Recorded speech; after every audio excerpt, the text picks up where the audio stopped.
수 있게 해주셔서 감사합니다. 찬양 들으실 때 기뻐 받아주시고 찬양으로 은혜 받을 수 있도록 해주세요. 예수님의 이름으로 기도드렸습니다. 아멘.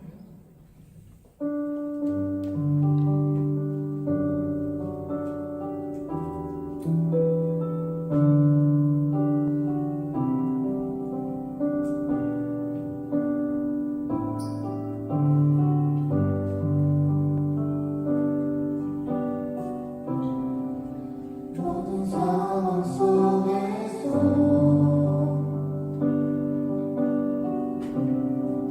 주를 찬양할지어다.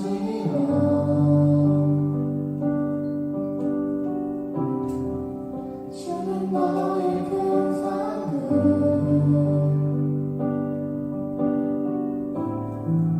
큰 도움이시오. 주의 얼굴 구할 때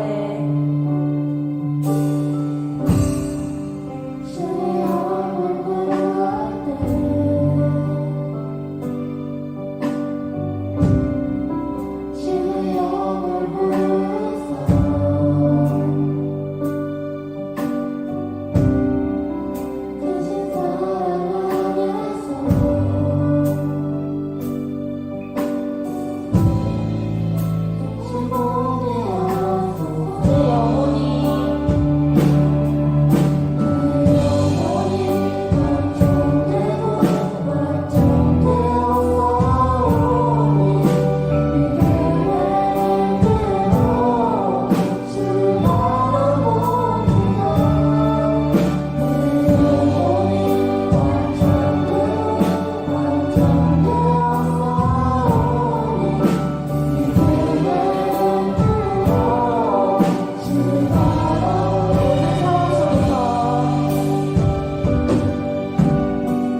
기도하겠습니다. 하나님 아버지 감사합니다. 오늘도 이렇게 온라인이지만 하나님 앞에 예배 드릴 수 있는 우리의 마음과 삶을 허락하여 주신 것 감사드립니다. 시간 하나님 말씀을 듣습니다. 주님의 말씀 우리가 들을 때에 우리의 마음과 생각이 주님을 온전히 바라볼 수 있게 하여 주시옵소서. 오늘은 특별히 룻기 1장의 말씀을 통하여서 이 부족함이 없네라는 제목으로 우리를 채워주시는 하나님에 대하여 묵상하고자 합니다. 우리에게 하나님의 말씀을 들려주심으로 하나님 주님의 채워주시는 은혜를 누리는 부족함 없는 삶을 살아가는 저희가 되게 하여 주시옵소서. 예수님의 이름으로 기도드립니다. 아멘.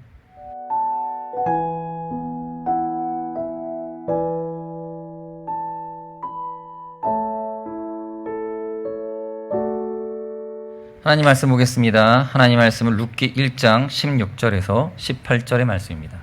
룻기 1장 16절에서 18절입니다. 함께 합독하겠습니다. 16절부터 룻이 이르되 내게 어머니를 떠나며 어머니를 따르지 말고 돌아가라 강권하지 마옵소서. 어머니께서 가시는 곳에 나도 가고 어머니께서 머무시는 곳에 나도 머물겠나이다. 어머니의 백성이 나의 백성이 되고 어머니의 하나님이 나의 하나님이 되시리니 어머니께서 죽으시는 곳에서 나도 죽어 거기 묻힐 것이라. 만일 내가 죽는 일 외에 어머니를 떠나면 여호와께서 내게 벌을 내리시고 더 내리시기를 원하나이다 하는지라. 나오미가 룻이 자기와 함께 가기로 굳게 결심함을 보고 그에게 말하기를 그치니라. 아멘.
우리는 하나님의 은혜로 구원받았습니다. 그러므로 이제 더 이상 자신만을 위해 살아서는 안 되겠지요. 그렇다면 우리는 어떻게 헌신해야 할까요? 오늘 말씀에 등장하는 룻은 사실 이스라엘 사람이 아니라 모압 사람입니다. 그녀의 어머니 나오미와 시아버지 엘리멜렉은 유다 베들레헴에 살았습니다. 그런데 그들이 흉년을 피해 모압 지방에서 살던 도중에 안타깝게도 나오미의 남편과 두 아들이 죽게 됩니다. 이제 남은 사람은 나오미와 그녀의 두 며느리 룻과 오르바뿐이었습니다. 나오미는 다시 유다 땅으로 돌아가고자 했습니다. 그러면서 자신의 두 며느리에게 고향으로 돌아가라고 합니다. 하지만 룻은 홀로 남은 시어머니를 그대로 두지 않았습니다. 그래서 룻은 이렇게 말합니다. 룻이 이르되 내게 어머니를 떠나며 어머니를 따르지 말고 돌아가라 강건하지 마옵소서. 어머니께서 가시는 곳에 나도 가고 어머니께서 머무시는 곳에 나도 머물겠나이다. 어머니의 백성이 나의 백성이 되고 어머니의 하나님이 나의 하나님이 되시리니. 그리고 룻은 시어머니를 따라 이스라엘로 향합니다. 룻의 결정은 쉽지 않은 것이었습니다.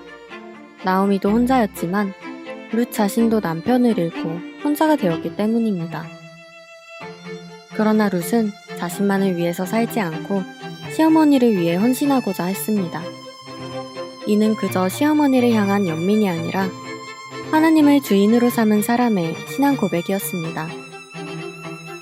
하나님 나라의 백성은 다른 사람을 배려하는 사람입니다. 우리는 하나님이 나의 주인이라고 고백하는 것에서 끝나서는 안 됩니다. 하나님께서 주신 사랑을 우리도 다른 사람에게 흘려보내야 합니다. 룻이 나오미에게 사랑을 흘려보낸 것처럼 우리도 이웃에게 사랑을 흘려보냅시다. 그래서 우리 모두 하나님이 주인이 되는 진정한 삶을 살아가시길 소망합니다. 한 주간도 여러분 잘 지내셨습니까? 무더운 여름도 이제 막바지가 되었네요. 늦은 여름 건강 잘 유지하시길 바랍니다. 여러분 지난주 말씀 기억하고 계십니까? 젊은 삼손에게 놀라운 힘이 있었죠. 그 힘과 능력을 주셨던 분은 당연히도 하나님이시라는 거, 또 삼손도 알고는 있었지만 그 사실을 인정하는 믿음을 삶으로 살아내지 못했었죠.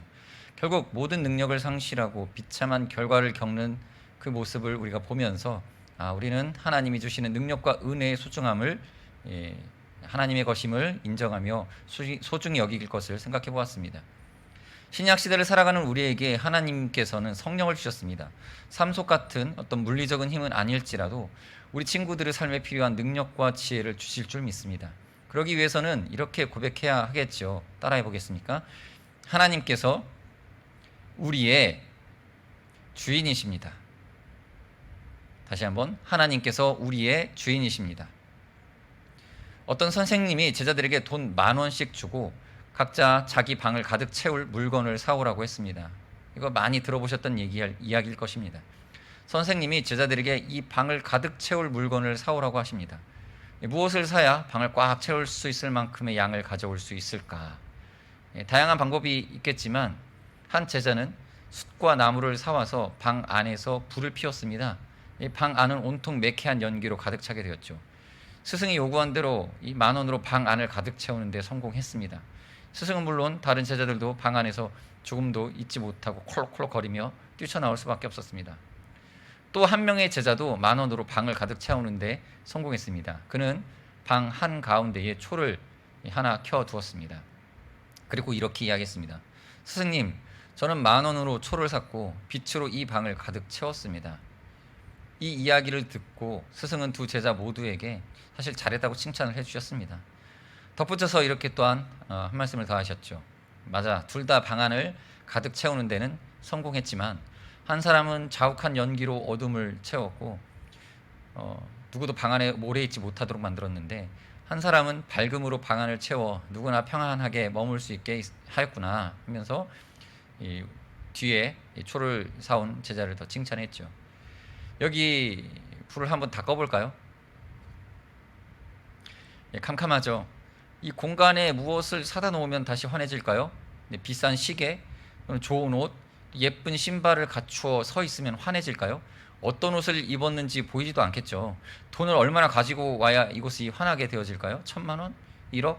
수없이 많은 돈들을 여기다가 쌓아 놓아도 이곳을 밝게 할 수는 없습니다. 왜냐하면 어둠은 빛의 결핍이기 때문입니다. 빛이 없기 때문에 어둠이 어떠한 다른 노력으로 채우려고 해도 채워지지가 않습니다. 어둠을 밝히기 위해서는 오직 한 가지 방법, 바로 빛이 있어야만 합니다. 마찬가지로 캄캄하고 공허한 세상을 환하게 밝히시고 채우시는 분은 바로 하나님이시죠. 왜냐하면 하나님께서 바로 빛이신 분이시기 때문입니다. 우리의 마음도 캄캄한 어둠의 상태죠. 공허한 상태라고 이야기도 합니다. 이 하나님이 창조하신 세계는요, 눈으로 보고 만져지는 물리적 또 생물학적 존재만 있는 게 아닙니다. 눈에 보이지 않지만 존재하는 관념적 세계도 하나님의 피조물의 세계입니다.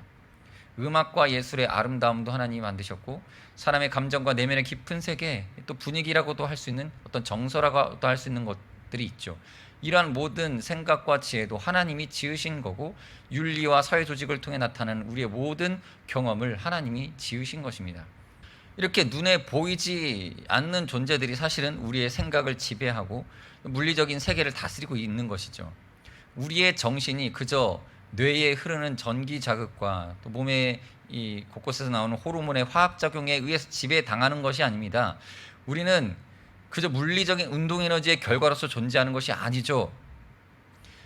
반면에 의학이나 과학은 이 물리적인 작용을 통해서 인간의 생각과 정신의 어떤 결과물이 만들어지는 것으로 여기는 그런 학문입니다. 질병에 알맞은 약을 섭취하거나 물리적인 변화를 줌으로써 사람의 육체적 정신적 건강을 도모하기도 합니다. 이것도 효과가 있긴 있습니다. 반면에 종교와 인문학들은 그 반대죠. 영적이고 정신적인 활동에 의해서 이 물리적인 세계를 바꿔가는 방식을 연구하는 학문입니다. 아무튼 성경에서 말하는 이 빛, 이 빛은 물리적인 빛만을 말하는 것이 아니죠. 물리적인 빛이 가지는 성질과 기능으로서 유추되어지는 이 영적이고 정신적인 세계에 존재하는 통찰력의 근원을 말합니다. 이 빛이 없으면 사람의 내면에 공허가 찾아옵니다. 그래서 그 공허한 마음을 채우기 위해서 사람들은 여러 가지 노력들을 갈구합니다. 여러분과 같은 학생들은 공부를 열심히 하거나 무언가를 연습하고 노력해서 좋은 대학을 간다든지 좋은 직장을 얻으려고 하겠죠. 그리고 그것을 통해서 마음을 채우려고 합니다. 그런데 좋은 대학에 가도 좋은 직장에 취업을 해도 또 돈을 많이 벌어도요, 우리의 공허한 마음은 완벽하게 채워지지가 않습니다. 일시적으로는 채워지는 것처럼 느껴지겠지만 이내 공허함이 다시 찾아올 겁니다. 유명인이 되고 인기와 사랑을 받는 연예인이 되어도 그 마음의 공허함을 견디지 못해서 온갖 방법을 통해서 그 마음을 채우려는 시도들을 합니다.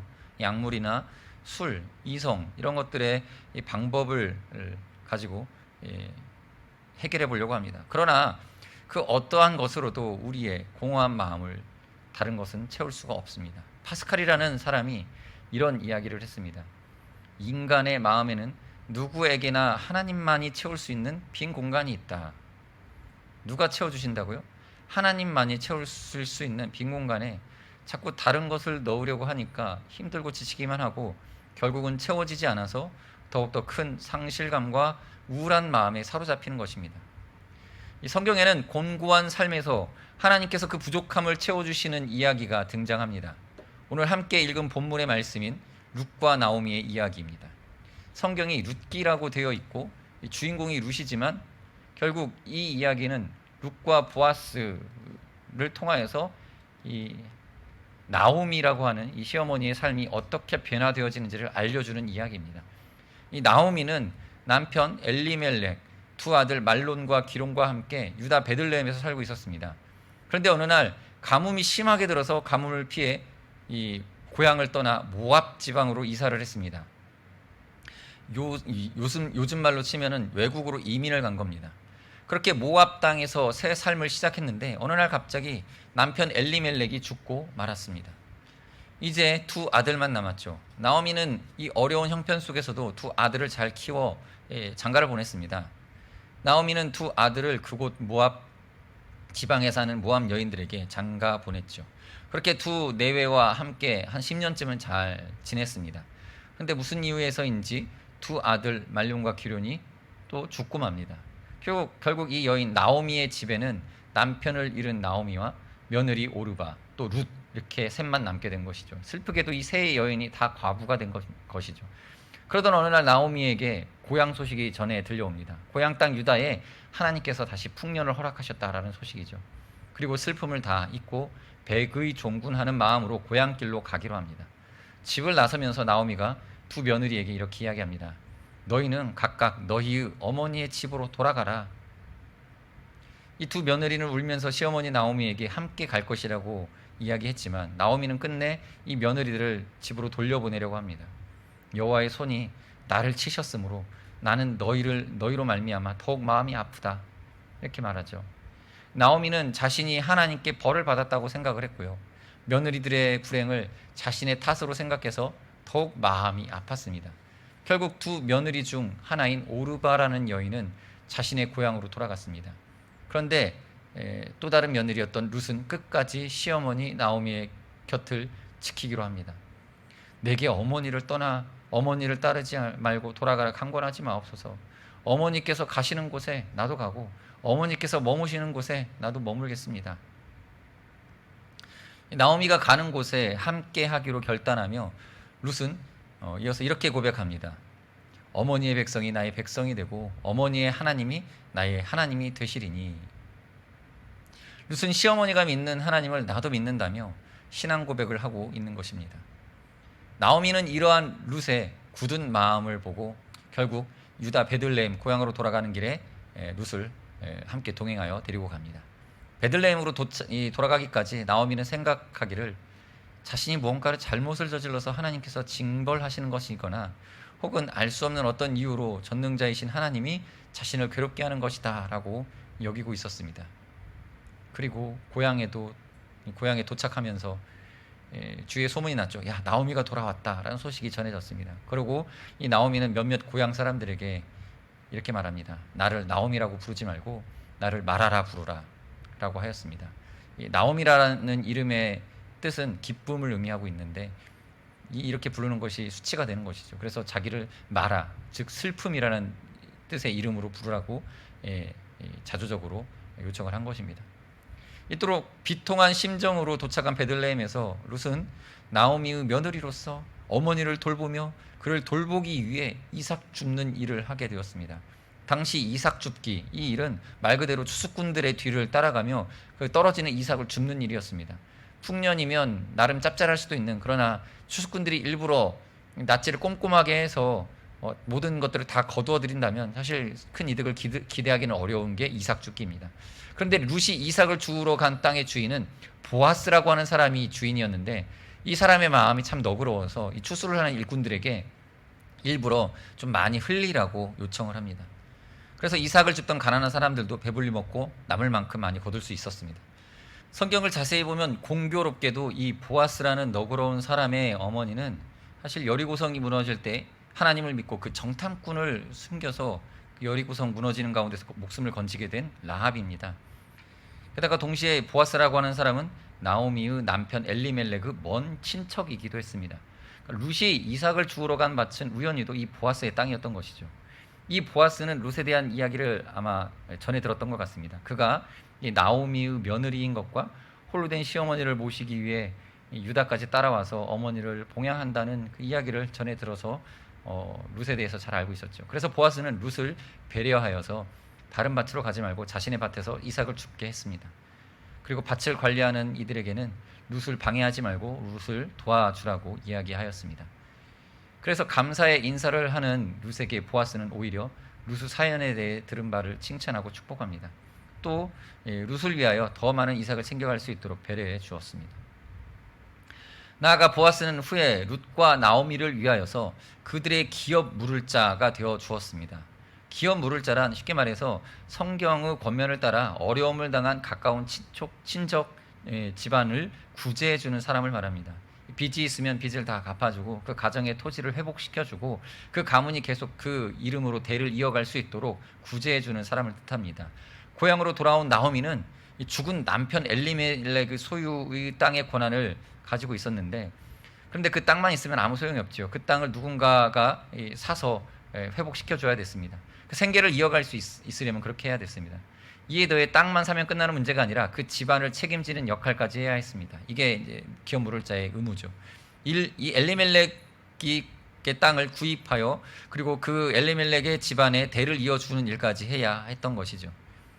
원래 보아스보다 먼저 이 역할을 맡아야 하는 우선순위가 되는 가까운 친척이 있었는데, 그런데 그는 아무리 이걸 생각해 봤을 때 자신에게 혹시 손해가 될 것 같다는 판단이 들어서 이 기업 물을 자의 의무를 그는 포기하게 됩니다. 그때 이제 보아스는 자신이 자원하여서 그 기업 물을 자로 손해를 감수하면서 이 일을 감당하기로 했습니다. 그 결과 룻과 나오미는 이 도무지 살아갈 수 없는 지경이었었던 상황 속에서 도움을 입게 되고 그 가문을 다시 일으켜 세울 수 있게 되었던 것이죠. 만약 기업 물을 사람이 하나도 없게 되고 룻과 나오미가 이런 도움을 얻지 못하였다면 도무지 더 이상 그곳에서 살아갈 수가 없었을 것입니다.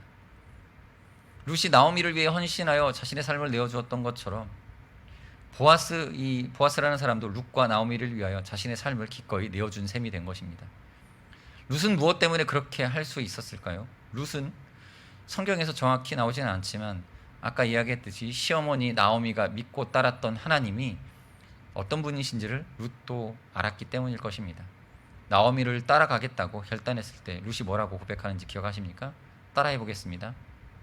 어머니의 하나님이 나의 하나님이 되시리니 비록 나오미는 고난과 어려움 때문에 자신의 처지를 비관하는 신세가 되었고 또 다른 며느리 오르바는 자신이 살 길을 찾아 떠나갔지만 룻은 그동안 나오미가 믿고 따랐던 하나님이 끝까지 함께 하시리라는 것을 알고 있었습니다. 하나님께서 그들 인생의 주인이시라는 것을 알고 있었을 것입니다.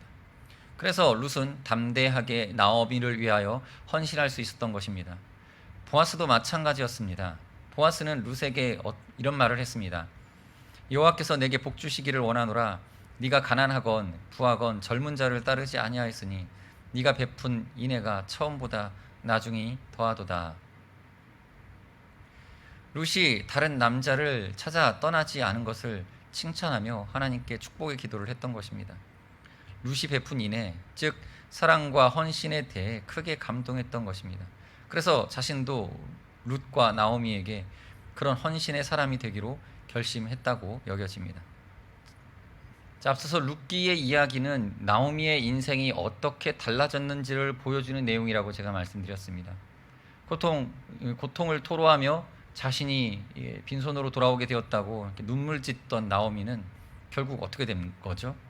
그렇죠. 룻과 보아스가 결혼하여 아이를 낳자 다시 그의 삶이 회복되었습니다. 그리고 그 주변 사람들이 이렇게 이야기합니다. 여인들이 나오미에게 이르되 찬송할지로다. 여호와께서 오늘 내게 기업 물을 자가 없게 하지 아니하셨도다. 이 아이의 이름이 이스라엘 중에 유명하게 되기를 원하노라. 이는 내 생명의 회복자이며 내 노년의 봉양자라. 곧 너를 사랑하며 7 아들보다 귀한 네 며느리가 낳은 자로다 하니라. 룻과 보아스의 헌신으로 인하여 나오미의 삶이 풍성하게 채워지게 되어졌습니다. 비움에서 채움으로, 텅 빈 상태에서 충만한 상태로 변화되어진 것입니다. 룻과 보아스, 즉 하나님을 주인으로 여기고 하나님의 뜻에 따라 헌신의 삶을 살았던 이들로 인하여서 이러한 놀라운 일들이 나타난 것입니다. 우리 사랑하는 학생 여러분, 우리도 이러한 삶을 살길 바랍니다. 지난 몇 주간 계속 강조한 것처럼 먼저는 하나님께서 우리의 인생의 주인이심을 믿고 고백해야 됩니다. 우리가 누군가를 위해 헌신하고 우리의 삶을 내어줄 때에 오히려 하나님께서 더욱 풍성하게 채워주실 것을 소망할 수 있기 때문입니다. 단순히 머리로만 아는 것이 아니라 우리 친구들이 실제로 이런 은혜를 경험하길 바랍니다. 하나님께서 우리의 삶을 채우시고 인도하시고 도와주시는 것을 경험하는 삶을 살기를 축복합니다. 은혜의 경험들이 쌓이고 쌓여서 주인이신 하나님을 신뢰하는 사람이 되면 또 다른 누군가를 향해 헌신의 삶을 살아가며 주인이신 하나님을 전할 수 있게 됩니다. 룻이 그랬고 보아스가 그랬던 것처럼요. 룻과 보아스가 낳은 아들의 이름은 오벳입니다. 룻기의 마지막 절인 4장 22절은 이렇게 마무리가 되어집니다. 오벳은 이새를 낳고 이새는 다윗을 낳았더라. 룻과 보아스는 다윗의 조상이 되었던 것이죠. 그리고 다윗의 혈통에서 예수 그리스도께서 탄생하게 되어집니다. 하나님을 주인으로 믿고 헌신하는 삶은 놀라운 축복의 시작입니다. 이 시간 함께 기도하시겠습니다. 우리의 삶이 주님 앞에 참으로 믿음의 헌신과 결단으로 하나님께서 예비하신 축복의 삶을 누리는, 당장 눈앞에 보이는 어려움이 단지 우리에게 어려움을 주기 위한 어려움이 아니라 하나님께서 우리에게 축복하시고 믿음의 열매를 맺게 하시게 하시는 놀라운 계획이다라는 것을 인정하며 우리 삶이 믿음으로 모든 상황들을 극복해 나갈 수 있게 해달라고 이 시간 간절한 마음으로 같이 기도하겠습니다.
하나님 감사합니다. 우리는 이 세상에서 많은 문제들, 많은 어려움들을 경험하며 살아갑니다. 그러나 때때로 그 어려운 상황들로 인해서 낙심하고 좌절할 때도 많이 있습니다.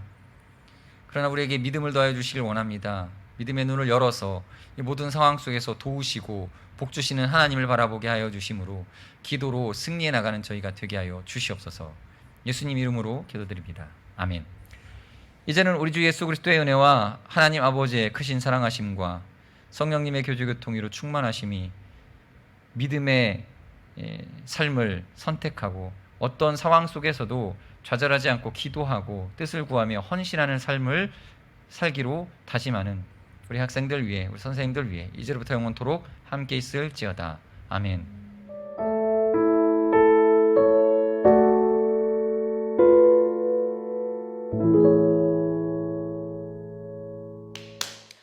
자, 숙제를 내줄 거야. 자신이 하고 싶은 일과 해야 할 일들을 정리해 오기. 이상. 선생님께 인사.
나는 주인이신 하나님께 얼마나 헌신하고 있나요?